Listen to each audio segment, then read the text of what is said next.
Hello, and welcome to Elantum Digital's Publishing by the Numbers, where we help authors and self-publishers create quality books and build successful self-publishing businesses.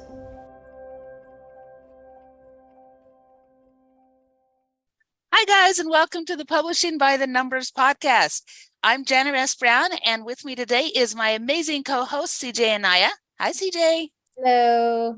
And it is New Year's Day, so hopefully everybody is recovered from whatever you were doing for New Year's. We know you were doing it. We're not going to talk about it, but we know that you were doing it, so just in case.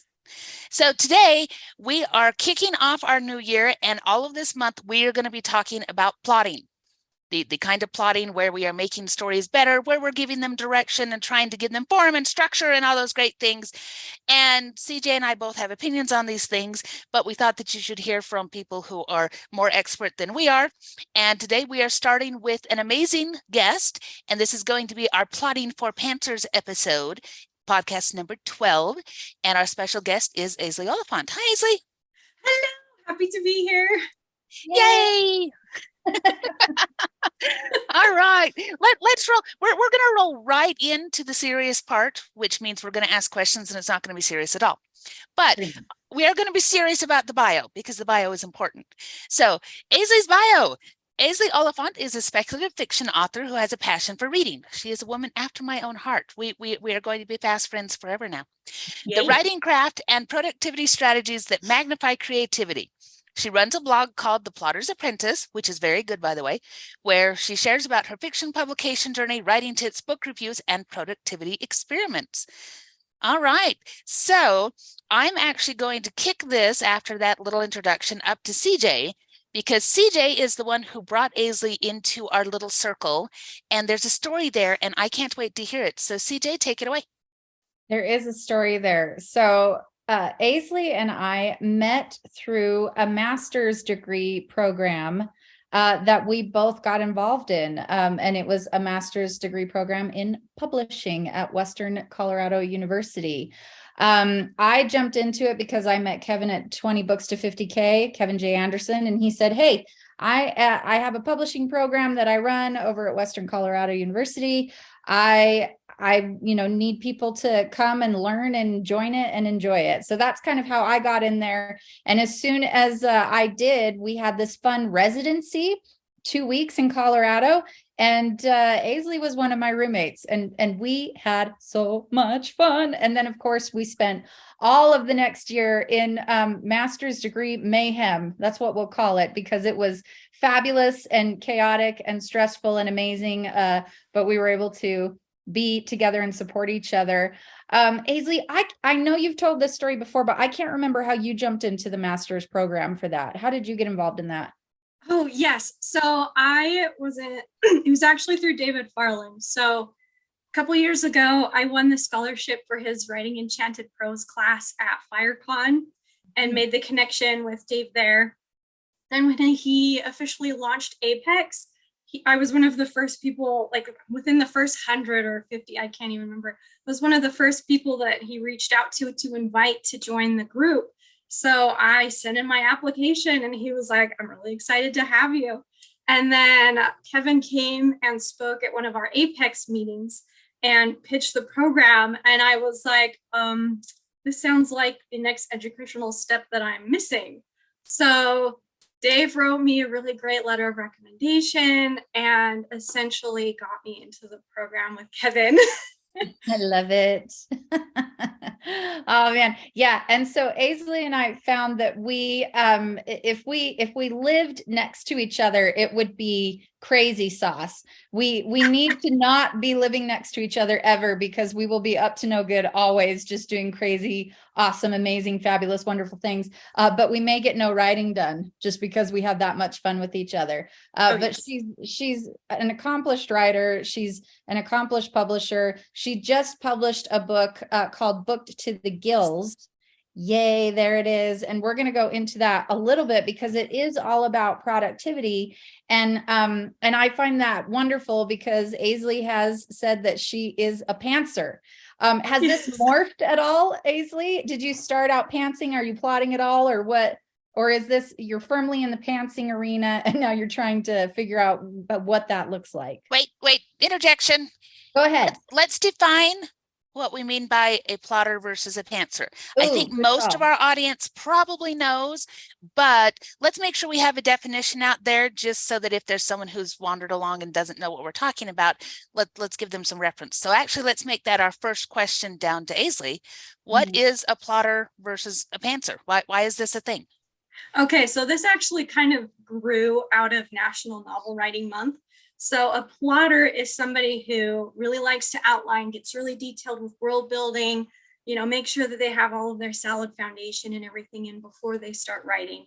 A pantser is considered a discovery writer, where they start with nothing and they just explode into whatever comes out and whatever happens, and the characters are in charge, and the world is in charge, and it just kind of organically happens, I guess. And I'm becoming what I consider what's called a plantser, which is somebody who both plots and pantses. And I started kind of going down this journey because I'm not good at outlining. I'm not good at plotting. I'm not good at like the beginning groundwork and all that fun stuff. And so I've been really trying to learn how to get those skills so that it makes my pantsing better. Well, and is this part of the reason why you wrote Book to the Gills? Because it is all about, writing something within a month, writing a novel within a month, and has leanings towards NaNoWriMo, which we touched on in November. But for you, was it just all about your process and what you thought was working? Why don't you tell us a little bit more about that? Yeah, so I actually wrote Book to the Gills because I realized in 2020, I finished writing 50,000 words in 18 days. And I was like freaking busy. And I just kind of like hit the end and I was like, wow, what just happened? And so once I started getting into the publishing program, then I really started thinking seriously about, okay, well, like what kind of a project could I work on to publish myself? And stuff like that. And I realized that I had this strategy and this skill that works really, really good for getting writing done during NaNoWriMo while you're super, super busy. And like, to be clear, it doesn't have to be during NaNoWriMo when you're like getting a lot of words in. Like, this is good for moms, this is good for dads, this is good for single people who just go out every night. Like this will, it's one of those things where it's like, yes, test the strategies for yourself. But like, if you're busy, you're probably gonna find some value in it. Mm-hmm. Yeah, well, I found a lot of value in a lot of those things because I do a lot of outlining, but I also do like that freedom to just kind of take it and go. What I find is truly frustrating is just this idea of productivity and getting those things done with how busy I am. So in your book, you talk about a few strategies to help busy authors, busy moms, busy whatever, in any way you are. Do you want to go over time blocking for us, or any part of one of the strategies? You could talk about any one you want to, but why is it helpful? Why do you do it? How did it work for you?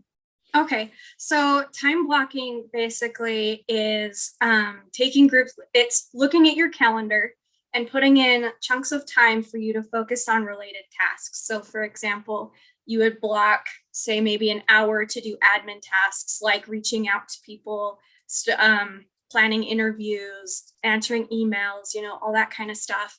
And then you would maybe block another hour for content creation. So like if you're in the marketing space, you work on your Instagram reels, your YouTube videos, your scripting, your I guess graphic design, like all that kind of stuff. And the idea behind it is blocking off that specific amount of time for those things helps you kind of get in a flow state, just in that, it's easy to get things done and things are just coming really quick.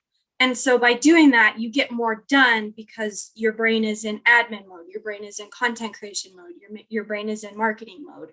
And I found it to be extremely helpful, especially when like I need to find pockets of time to do stuff.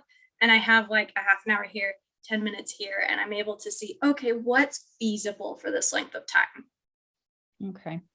So in the book, you basically lay out all of the things that you did in NaNoWriMo to get those 50,000 words written. Have you repeated this process at all? As far as, or have you just kind of said, you know what, maybe not in a month. Let's do this process, but in like a 3-month period. Like, how has that looked for you? So incidentally enough, the year after I won in 18 days, I was in school. So while technically I participated because I was writing this, but I was writing book to the gills, I was outlining it. I wasn't doing like the 50,000 word stuff because with trying to pull together an anthology and then working on the republication of the elusive Pimpernel, right. It was just, it was literally too much. So like, I guess the lesson is like, it's okay to say, I don't have time right now for other priorities, because I mean, getting that publishing master degrees had more dividends than writing 50,000 words in a month at that time, if that makes sense. Mm-hmm. And then this NaNoWriMo, I'm kind of doing this past NaNoWriMo, I did like a NaNoWriMo Rebel where I just kind of wrote when I felt like it, just to kind of get back in the field. Cause like we graduated in July of 2022 and I burned out like a dying star. So I really I needed something to help me feel like writing was fun again. So I will be doing NaNoWriMo, at least as we're recording right now. I'm planning on doing NaNoWriMo this year, and I'm planning on doing my strategy that I talk about in Book to the Gills. Are you going to blog about that at all? Or talk about that at all in newsletters or anything? Mainly because I'm fascinated by the process, and I don't know, and I like reading the things that you write about it. So I just want to hear more basically on that. So I'll put on my doc and I'll write it down somewhere. Nice. So do you do the Camp Nano earlier in the year, or is your Nano November only? Because we talked about this in our Nano episode, that the reason I don't do Nano in November is that November is freaking crazy, because of the holidays and that kind of thing. So I lean more towards the spring or the summer Camp Nano kind of things when I participate. Have you done any of those? Would you consider doing those versus the big November push? Yeah, so generally I have like tried in the past to do Camp Nano like years and years and years ago. But I found it didn't have like the same fire for me, just because not as many people are participating. However, now that I'm like actually becoming a publisher and trying to get more stuff done, I'm thinking it would behoove me to make that push in Camp NaNoWriMo, because that's 2 times a year when lots of people are getting together to do crazy things. And that's all, no matter what way you slice it, it's motivating. Aisley, okay, so when I visited your website, I noticed that you have 2 books up, but it says that they're works in progress. I've never seen anyone, and I'm sure plenty of authors have, and I think it's brilliant, but I've never seen anyone put kind of like a coming soon cover or a work in progress type of thing and give a little background on what they're working on. And I was intrigued by both of those ideas. Do you want to tell us about what you're working on right now? Yes. So I have 2 projects. I have a post-apocalyptic science fiction trilogy that I'm working on. The working title for the first one is Demon Fall. We'll see if it sticks. I'm pretty sure it'll stick, but we'll see. And so do you want me to just give you the pitch line for that? Oh, yes, please. Yes. Okay. So all Alondra wants is to lay low, survive, and protect her family from the dangers that pervade a world broken by the demon war. But when she discovers she has the power to manipulate life force, an ability possessed only by demons and the Shendra builders, Alondra must choose between using her power to save her family and using it to save humanity. Oh, that's fascinating. How much do you have written, or do you not want to say? I know it's like pressure. But seriously, how much do you have written? Book 1 is done. Okay. Oh, I'm so excited. Okay, good. Yay! Yes. And CJ, you've heard the first chapter already.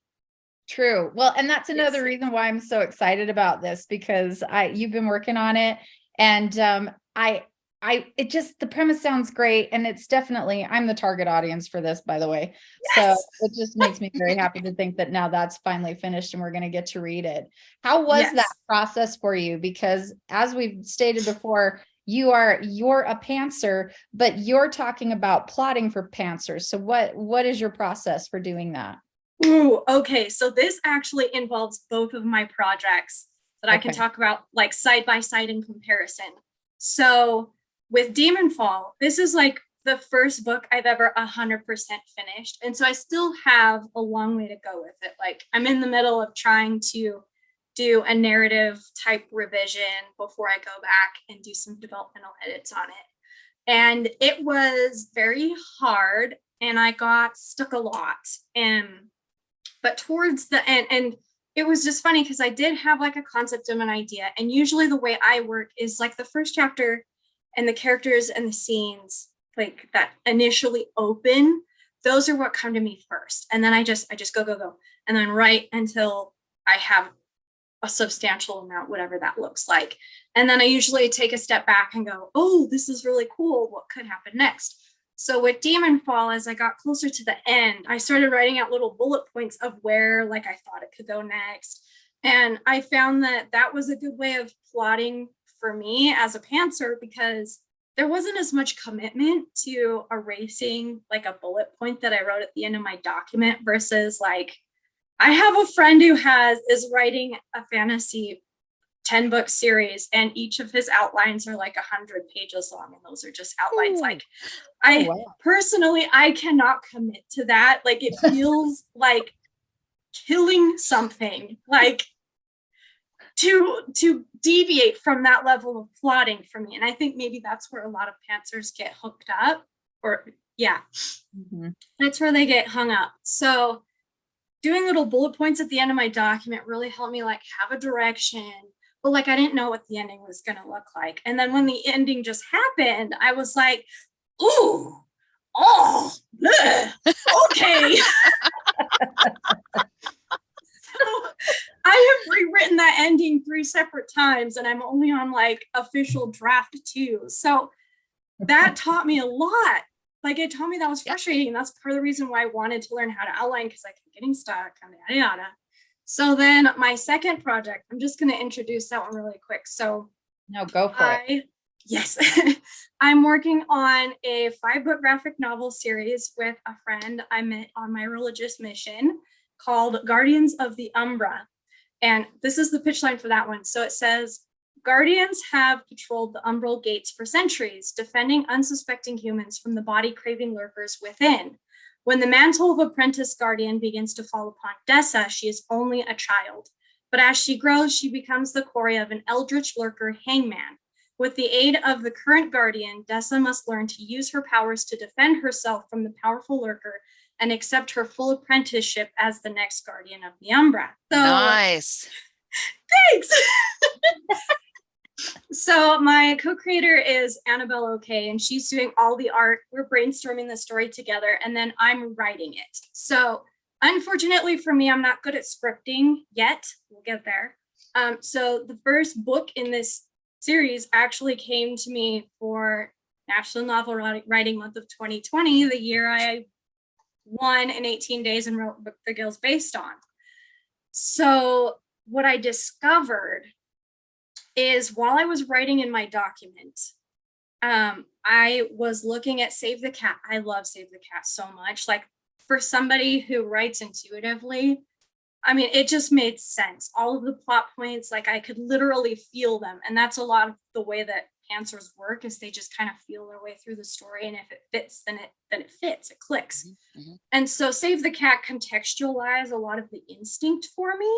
So when I was writing the first prequel book, because I'm not doing a George Lucas. Poor George. Poor George. I know. People give him guff, but like, honestly, I found that writing holistically, that's the way I want to go. So when I wrote the first prequel book, I started inserting in white text the plot beats, and then I just kind of summarized what it was. And in my Google Doc, what that does, if you make it a heading, then it throws it in an outline on the side of the document. And what that did for this was the groundbreaking thing for me learning how to plot.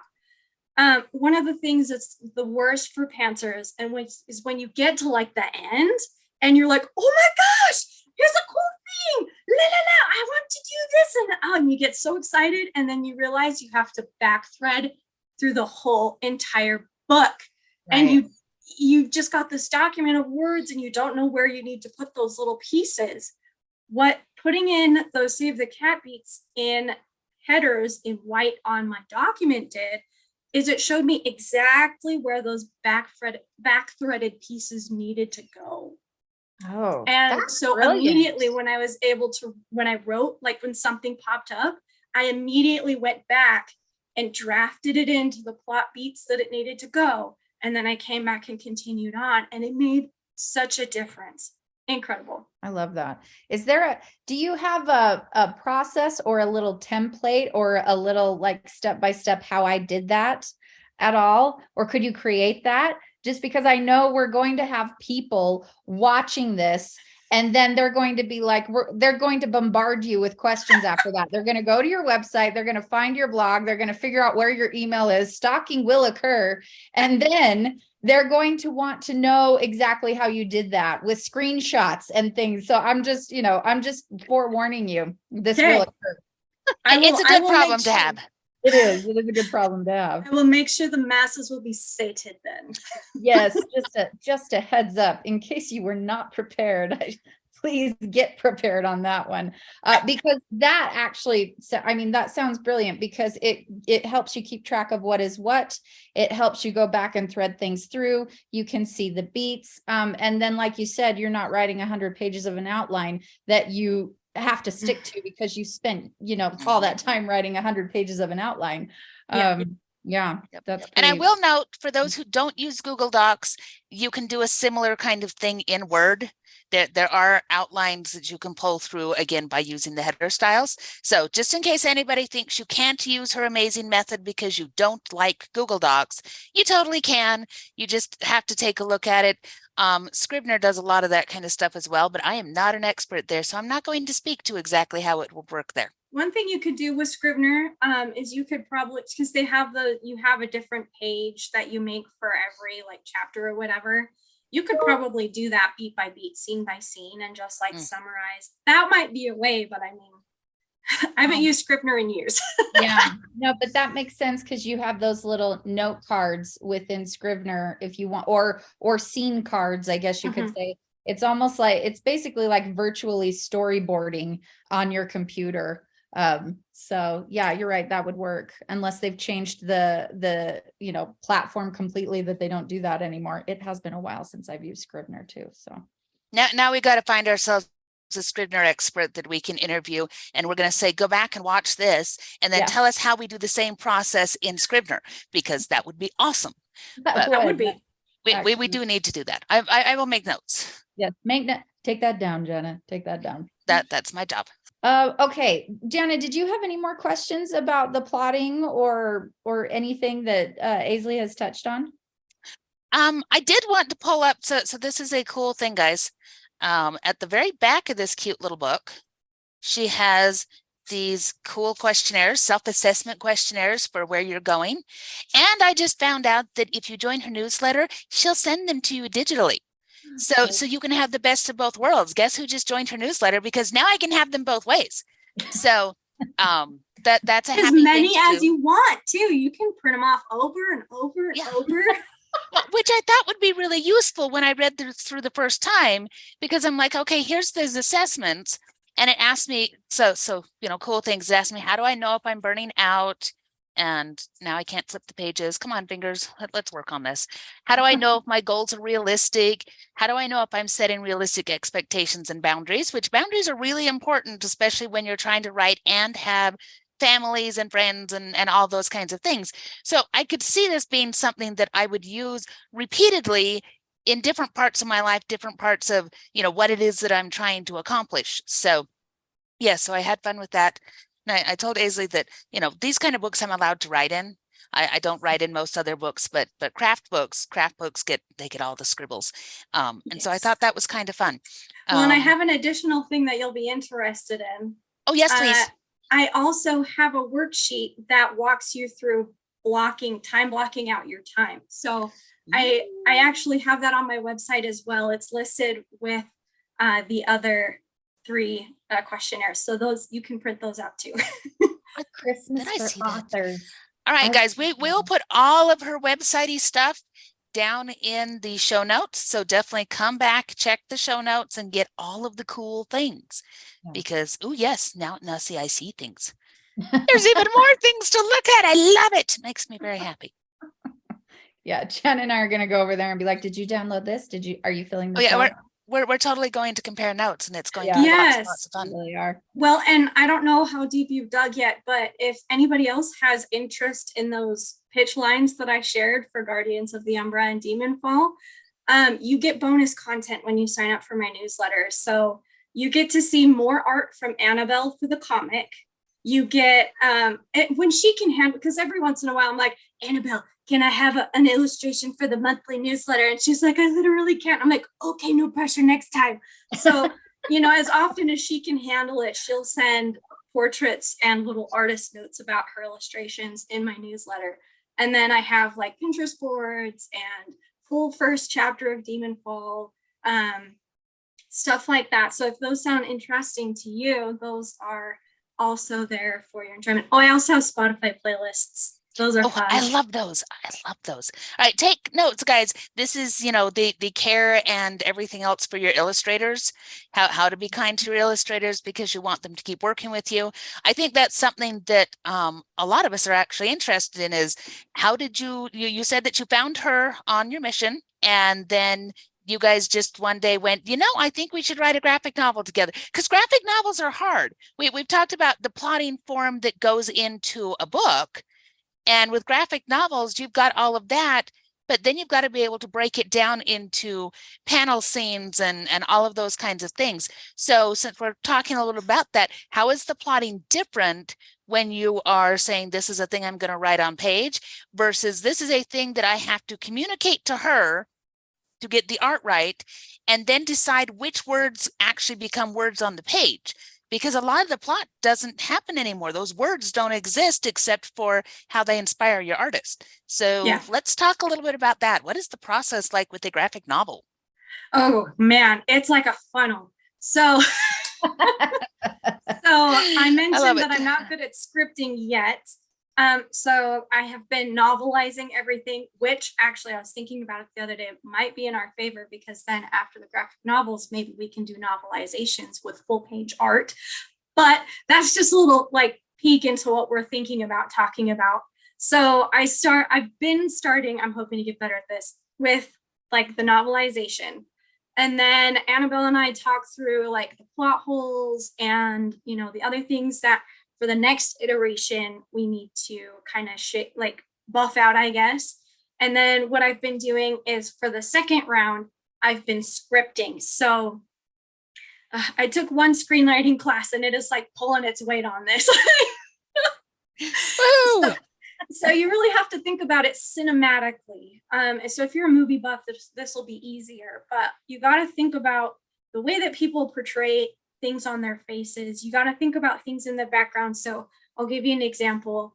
We were trying to figure out how the main character's uncle, who the prequels are about him and how he gets his powers, and how the main character's dad meets the mom. So we're trying to figure out all those relationships, right? And we had this one idea where we were like, oh, she's going to be the nurse at the end. And, the uncle's going to be like, you should go get her because she's pretty fly. And, then they'll eventually get married and, the main character can happen.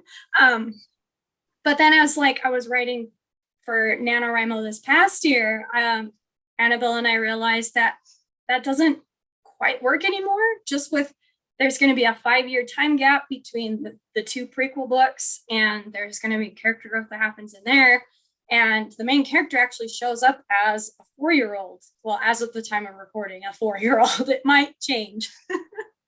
And so basically we were talking about maybe putting details in the background of the first prequel of the existence of a relationship between the main character's mom and dad.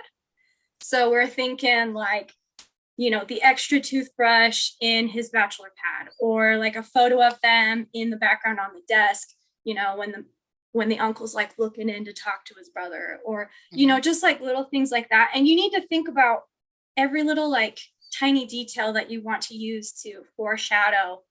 So you can put it in the background, or, you know, something like that. And it really, what it does is it forces you to condense down your plot or what you have into a much more condensed and streamlined format. And then it gets even more streamlined and condensed when you do the thumbnails. So Annabelle and I spent a night thumbnailing at the same time. She drew very nice sketches and I drew stick figures to just kind of get the blocking in. And I realized that you got to cut down the dialogue even more. So you have to be very picky about the words that you use. Okay, can this word also mean this other thing? Like you need to pack multiple meanings in there, because I don't know, it's like shaving a bar of soap. You just have to carve it down and down and down. And, you know, you got to think, I've been studying some comics, and you got to put it's hard to like find that right line between not enough action, too much action. And it's just that shift. So I think I answered the question. Oh yeah, we covered it. So then my other question that's attached to this is, will we get the full novel as well as the graphic novel? Because this is my daughter. My daughter is absolutely in love with the Wings of Fire series. And she has all of the graphic novels, but there's only 5 of those for a 15-book series. And so she has had to collect both the graphic novel and the novel. And we're really just eating it up as a family to go, here are things that they were able to expand on in the novel that there was just no way to make the art do. So can we look forward to having the two side by side? I think you can. I think you can. Ooh. Yes. Annabelle and I really, really want to do it, because she was like, when we were originally writing this first book and I was like getting into it, and I'm like, Annabelle, it's not coming out as a script. She's like, do you want to just do it as a novel and I'll do full page art? And I'm like, well, no, because I want to learn this skill, but we're going to do it later.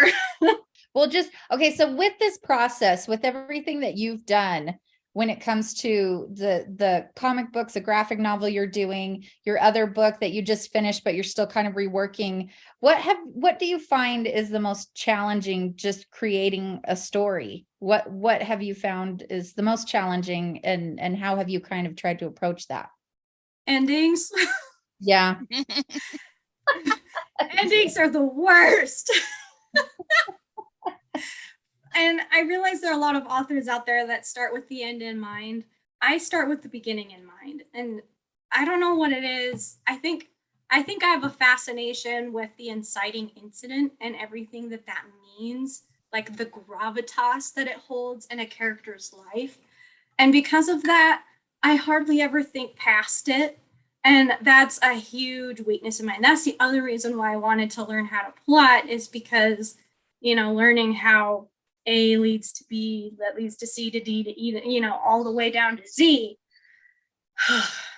Big weakness of mine. But, you know, I found that the difference between the ending of the first Guardians of the Umbra book and Demon Fall, I feel like the ending was a little bit more calcified in my mind when I did Umbra, because I did plot.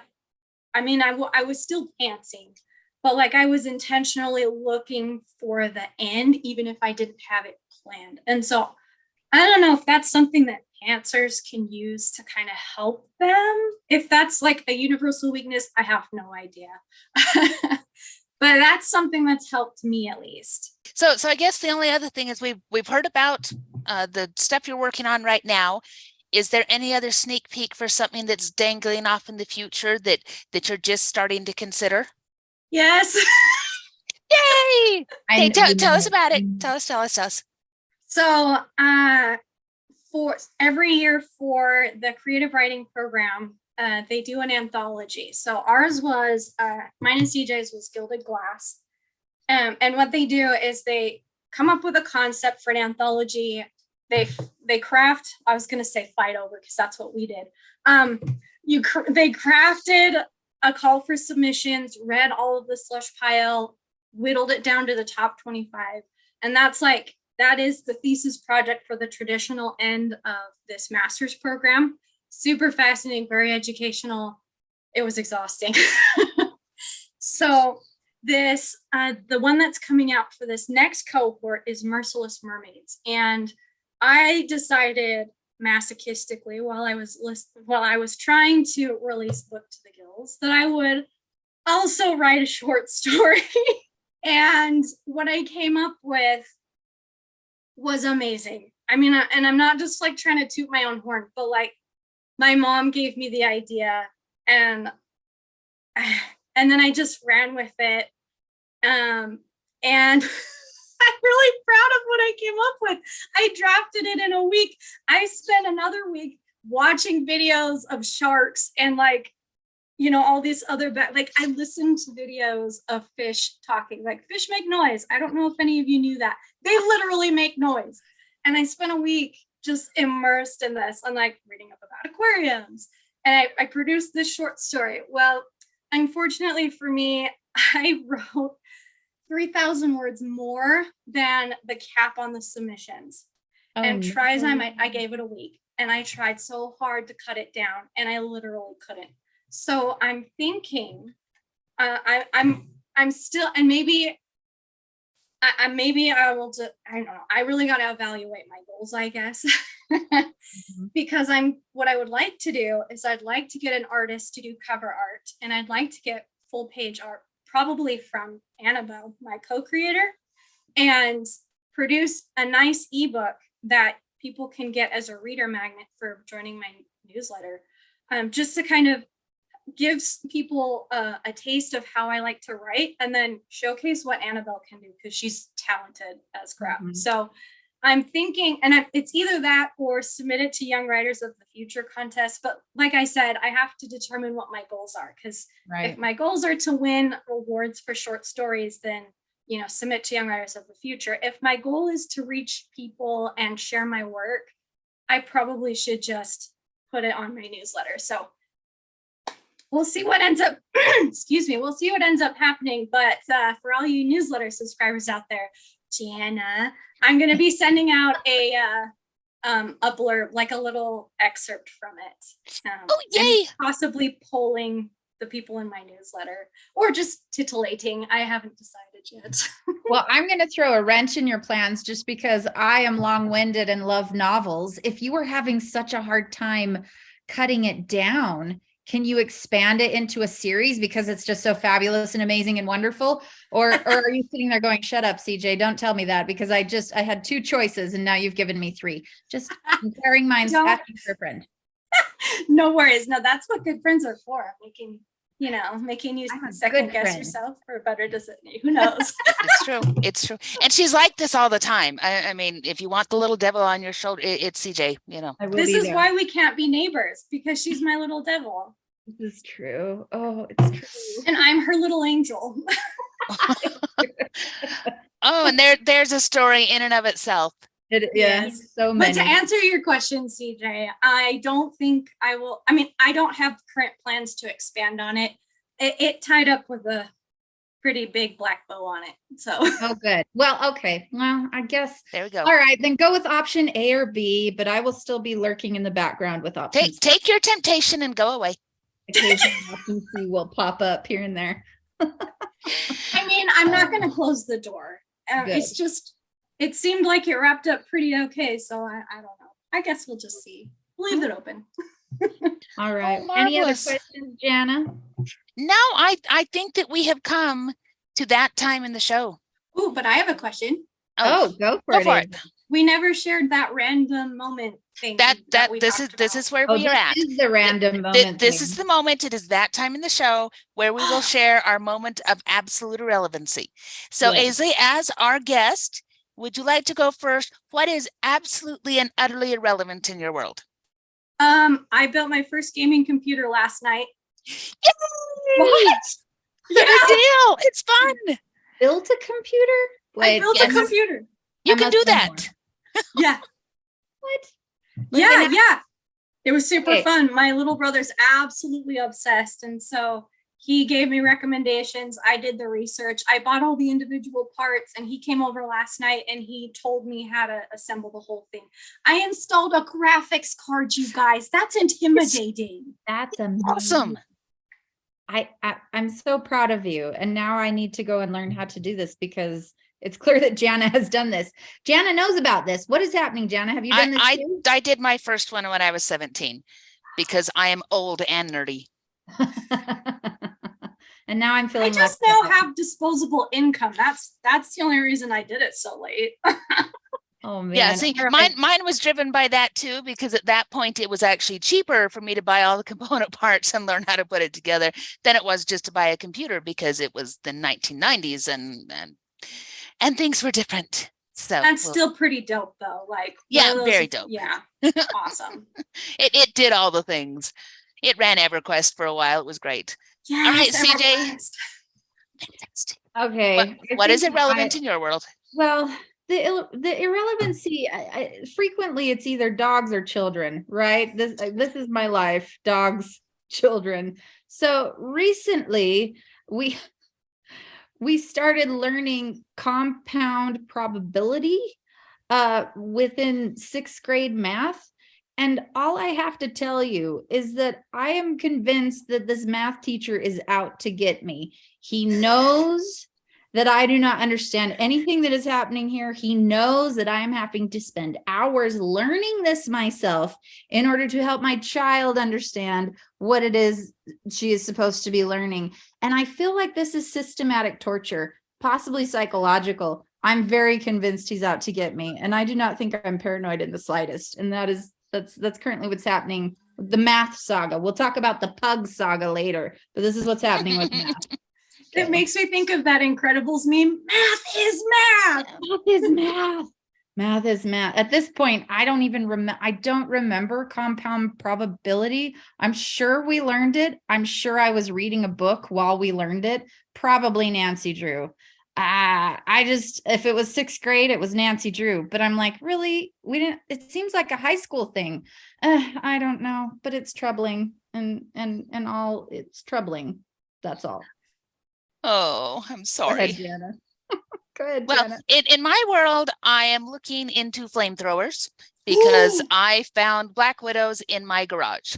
And Ooh. and I am this person that, a nice big golden orb spider out in the garden. That's totally, those and I are totally copacetic. Cute little wolf spider, no big deal, especially if they're outside. But black widows, just no, this is not a thing, particularly because I have children and grandchildren, and I'm thinking, okay, this dumb thing's going to make its way into my house. And so I saw it and I went to grab the spray, and the only spray I could find was wasp and hornet spray. Ooh. But any spray in a pinch. And so I soaked the dumb thing and the sheetrock behind where its web was. And then I kind of lost my cool, and I also, kicked it and smushed it and took down a piece of sheetrock. A little piece, but still, I made a hole in the wall. And I don't even feel bad because it needed to die, because I don't want it in my house. So yeah, I sent my husband a message that said, we have black widows outside in the garage. We either need to spray absolutely everything and clean the garage out, not a project that we had in mind like until spring, or we need to burn the garage down. And at this point, I don't care which, just get them out. So he will be home in a little while, and we will have a discussion. It will be a very calm discussion, I'm sure, about what we're going to do with the black widows in my garage, because I just can't, send them far away from me, up in the hills in the mountains somewhere, doing their little black widow thing. Fine. I do not need to go search them out and destroy them. But in my house, oh no. If I had a vote, I would say burn the garage, but that's just me thinking logically, right? Yeah, except it gets cold out there, and I really do love my garage. That was kind of our reward for becoming grown-ups, was that we had a garage to put our cars in, so we did not have to scrape snow off of them or have cold starts anymore. And I feel like after many, many years, I've earned the garage. Earned the garage. So I need the spiders not in the garage. Mm. So Ah, we're going to work on that. So guys, if you want to put in the comments your favorite way to destroy a nest of black widow spiders, I will be looking. I have already looked it up in a couple of different places and I've come up with some interesting ideas. Did you have an idea, Aisley? It looked like you Move. did. Yeah, move. I thought about that Move. too, but this is our last house. We're dying here, guys. I am not moving again. I have Okay, almost well, then 5,000 here's- books. We are not moving the books again. So Here's my it's just- suggestion then. Burn the garage down, build a new one. there we go. Start over again. It Wow. might have to be a thing, guys. It just might. So Mhm. all right. Well, that said, thank you so much for coming and visiting with us, Aisley.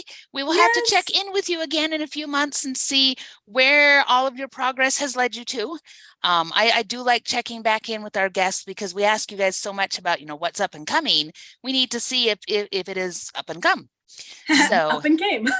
yeah. Did it up and came? We need to know. So, all right, guys. Thank you so much for joining us. You can find the show and the show notes at www.elantumdigital.com and follow the podcast on YouTube or your favorite podcast distributor. If you enjoyed the show, please tell a friend, subscribe, and leave us a review. We'll see y'all later. Bye.